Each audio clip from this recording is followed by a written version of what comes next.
안녕하세요. 찰리스 월드의 찰리 브라웅입니다. 오늘은 중국 코인에 관해서 다시 한번 강조해서 말씀드리려고 방송을 다시 하거든요.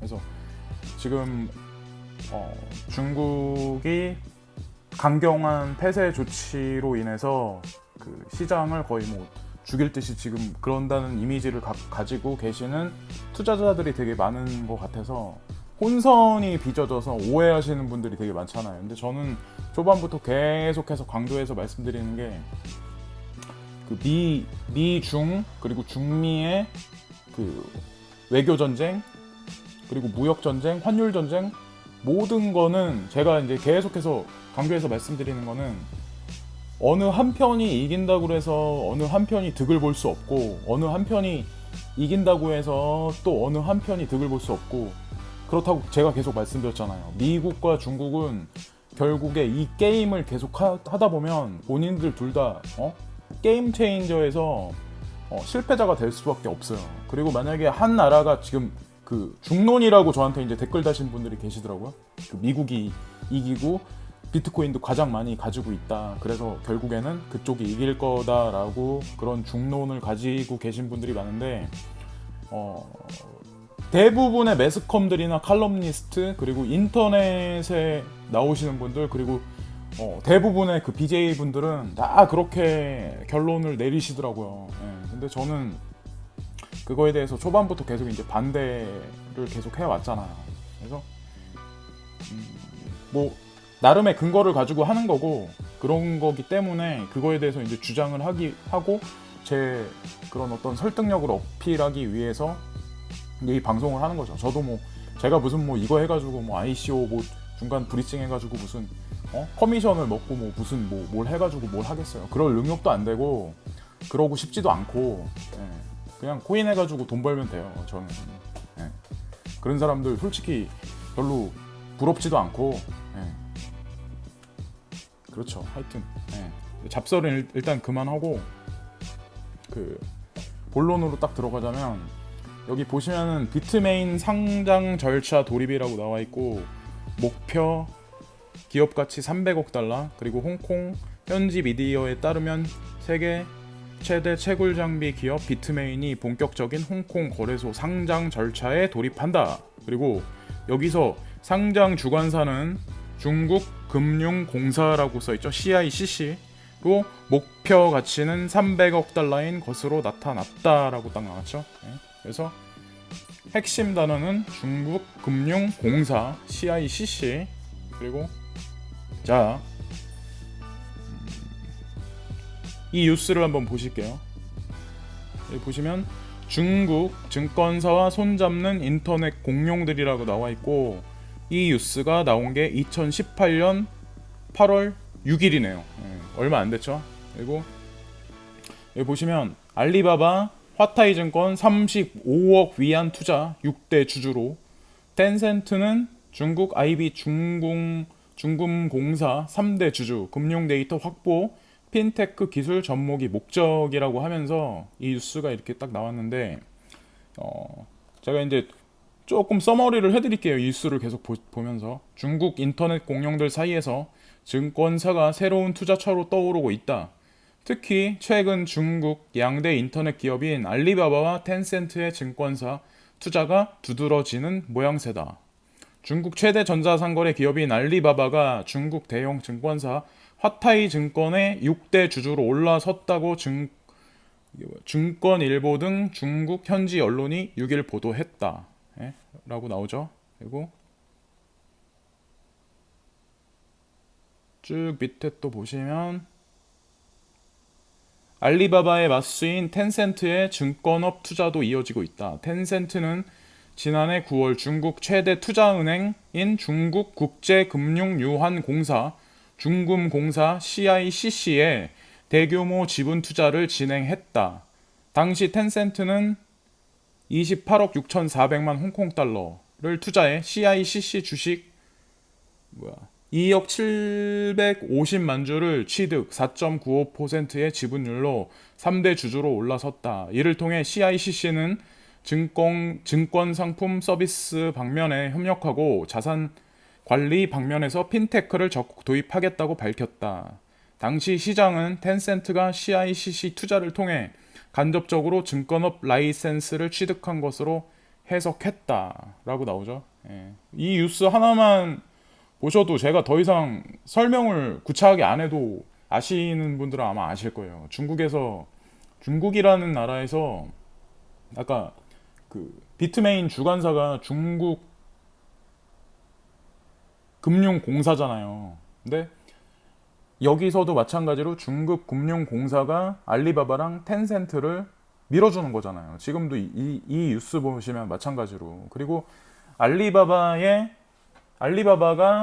일본의 손정희 회장의 소프트뱅크하고 각자 자사주 30%씩 수합돼 있는 형태라고 그때 말씀드렸잖아요. 네, 그래서 그런 일련의 여러 가지 막 그런 것들을 이 뉴스 진짜 하나만 딱 보셔도 중국이란 나라에서 겉으로 봤을 때 우리가 그냥 딱 엄청나게 디테일하게 막 이것저것 찾아볼 필요도 없어요. 조금만 시각을 돌려서 뉴스 하나만 딱 찾아봐도 사실상 중국이라는 나라가 지금 어떻게 정책을 펼쳐서 본인들 나라에 상주하고 있는 거대 인터넷 기업에 어떻게 투자를 하고 있고 어떻게 움직인다라는 거를 이렇게 단어 몇 개로도 그냥 딱 간파를 할 수 있잖아요. 사실상. 그래서 비트메인 IPO에 관한 결론도 그 소프트뱅크하고 텐센트에서 투자했다가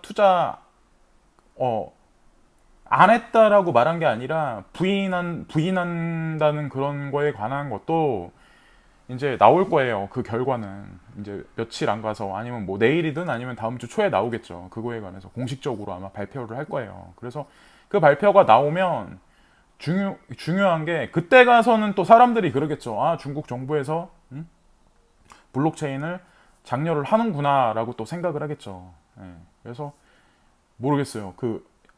지금도 그러잖아요. 이런 이쪽에서 계속해서 자료조사하고 열심히 활동하시는 그런 유튜버 분들이 많은 걸로 알고 있는데, 중국이 블록체인을 폐쇄해서 중국 코인은 절대로 오르지 못한다. 앞으로 망할 거다. 그렇게 말하시는 분들도 혹여 개 중에 계시더라고요. 근데 그분들이 나중에 만약에 경우 본인들이 주장하는 것만큼 중국 시장이 만약에 진짜 폐쇄돼서 코인이 못 오르고 망하면 예를 들어서 그러면 당당하겠지만 만약에 역으로 반대의 상황이 나왔을 때 당당하게 나와서 사과의 전문을 벌일 건지 아니면 저는 약간 그런 게 되게 궁금하거든요. 저는 처음부터 계속해서 제가 지명도가 있고 그러진 않잖아요. 저도 이거를 한 지 얼마 안 됐기 때문에 그리고 무슨 이득을 위해서 하는 것도 아니고 솔직히 툭 까놓고 얘기해서 구독자 늘리는 거 재미 들려서 하는 거거든요. 그 구독자 늘려서 제가 거기서 돈 얼마 나오는 거 그거 벌자고 하는 것도 아니고 솔직히 말씀드리면 그냥 그게 목표이기 때문에 그 숫자를 늘리고 그게 목표이기 때문에 이제 열심히 하려고 하는 거죠. 얘기하고 사람들하고 소통하는 거 좋아하니까. 근데 저는 만약에 제 말한 게 주장이 만약에 아니다라고 하면 당당하게 진짜 사과를 하고 제 실력이 형편없다고 하는 거에 관해서 당당하게 사과의 말씀 드릴 거예요. 네, 진짜로. 네. 그래서 이 뉴스를 보시고 나름 각자 판단하시면 될 것 같고요. 또 하나 이게 여기 보시면 제가 하나만 더 보여드릴게요. 여기 보시면 가상화폐 이오스 중국 정부 평가 가상화폐 순위에서 이더리움 밀어내고 1위 차지라고 써 있죠. 네. 여기서 보시면 이오스가 물론 지금 현재로선 플랫폼 코인 중에 이더리움도 제치고 여타 다른 플랫폼 코인들보다 TPS도 속도 면이나 아니면 확장성 면에서 플렉시블하거나 그런 여러 가지 방면에서 뛰어난 코인임에는 되게 분명해요. 덴라이머가 그러니까 비트쉐어부터 해서 스팀을 만들어내고 그 다음에 이오스를 마지막에 만들어냈잖아요. 그 연결된 어떤 상호관계로. 근데 기술도 인정받고 하고 그리고 덴라이머라는 사람이 미국 사람이잖아요. 그래서 미국 태생의 코인인 거는 맞아 이오스가. 근데 이오스에 투자된 돈의 70%가 중국 자금이잖아요. 자, 그럼 여기서 한번 제가 여쭤보고 싶어요. 그러면 이오스에 투자된 자금이 70%면 이 코인이 어? 미국 코인이라고 말해야 될까요? 중국 코인이라고 말해야 될까요? 제가 이제 다시 한번 두 번째 질문을 할게요. 한국에 삼성전자가 있잖아요. 그러면 삼성전자가 한국 기업일까요? 아니면 한국 기업이 아닐까요? 어떻게들 생각해요? 오미세고, 일본의 오미세고.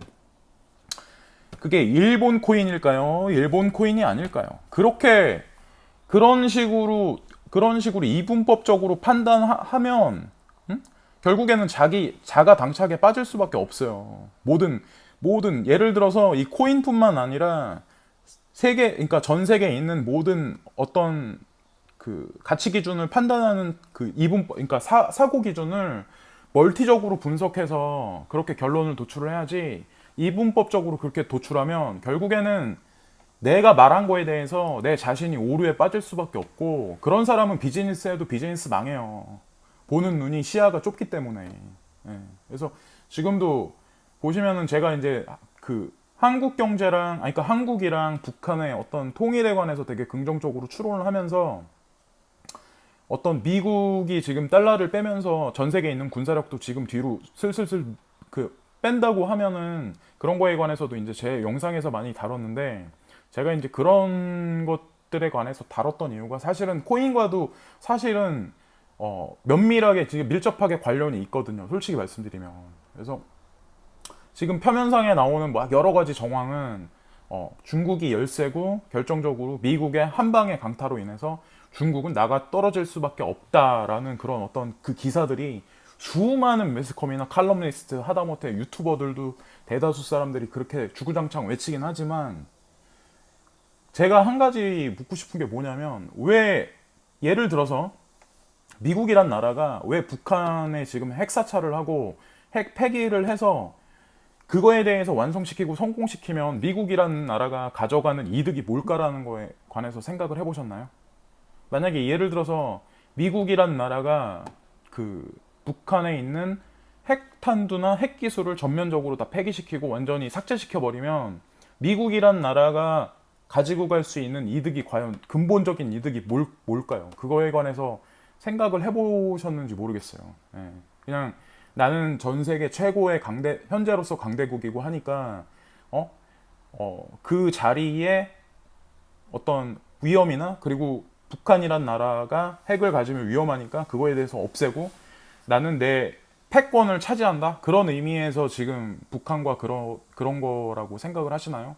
결국에 중요한 게 뭐냐면, 미국이란 나라가 지금 표면상에 나와 있는 어떤 그런 거에 의해서는 사람들 눈에 보기에는 엄청난 강대국으로 표시되어 있고 그렇긴 하지만, 결정적으로는 북에 관한 어떤 전반적인 사항, 그리고 핵 폐기에 관한 것도 중국의 개입 없이는 미국 혼자 그걸 달성할 수도 없고, 더더욱 중요한 건 만약에 북한이란 나라가 100% 핵 폐기를 하고 핵에 대한 기술을 삭제해서 미국이란 나라한테 득될 게 없어요. 오히려 그렇게 돼서 만약에 북한이란 나라가 핵을 전반적으로 삭제시켜버리고 폐기시켜버리면, 오히려 그런 상황에서는 중국이 가져가는 게 더 커질 수밖에 없어요. 왜냐하면 미군이 지금 현재로서 한반도에 계속 주둔해야 한다는 그런 당위성이 떨어져 버리잖아요. 명분이 없어져 버리잖아요.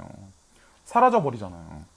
그럼 결국엔 그런 시나리오를 보면서 지금 움직이고 있는 거고, 그 예를 들어서 제가 이제 하나만 더 말씀드릴게요. 약간 방송이 길어지기 시작을 했는데, 인천이라는 그 도시가 있잖아요. 근데 인천이라는 도시가 되게 낙후되고, 그러니까 그 인천시에 예산도 되게 없어요. 예, 되게 못 살잖아요. 솔직히 다른 시도 여러 가지 그런 지역보다 예산도 없고 이런저런 미비한 그런 것도 그렇기 때문에 지금까지 막 비리비리하고 막 그랬었잖아요. 근데 지금 보면은 그 인천이라는 도시에 지금 정부가 여기다 이제 주입하고 계획돼 있는 여러 가지 막 청사진이나 그런 것들이 있거든요. 추경 예산부터 내년에 되게 많이 편성이 돼 있어요. 오히려 다른 도시들보다. 근데 거의 대부분이 그 북한과 남한의 중간에 무역지대 아니면 공업지대, 그리고 인천의 고속도로를 깔고 그리고 이쪽 인천국제공항 그쪽하고 그 GTX, KTX, 그리고 그런 것까지 다 연관이 돼 있는데 그거에 관해서 여러 가지, 그리고 인천 항에 대해서 항만 물류 이런 거에 관해서도 정부의 예산이 들어가거든요. 그러면 그 정부의 예산이 인천에 들어갈 때 과연 그 예산이 인천을 위해서 그 예산을 정부에서 넣느냐는 거죠. 예. 그 이면에는 뭔가 본인들이 지금 그리는 그림이 분명히 계속해서 진행이 되고 있고 예산 책정을 했다는 얘기는 나름대로의 플랜이 어느 정도 돼 있고 구체적으로 지금 현실화 시키고 있다는 얘기거든요. 알고 보면.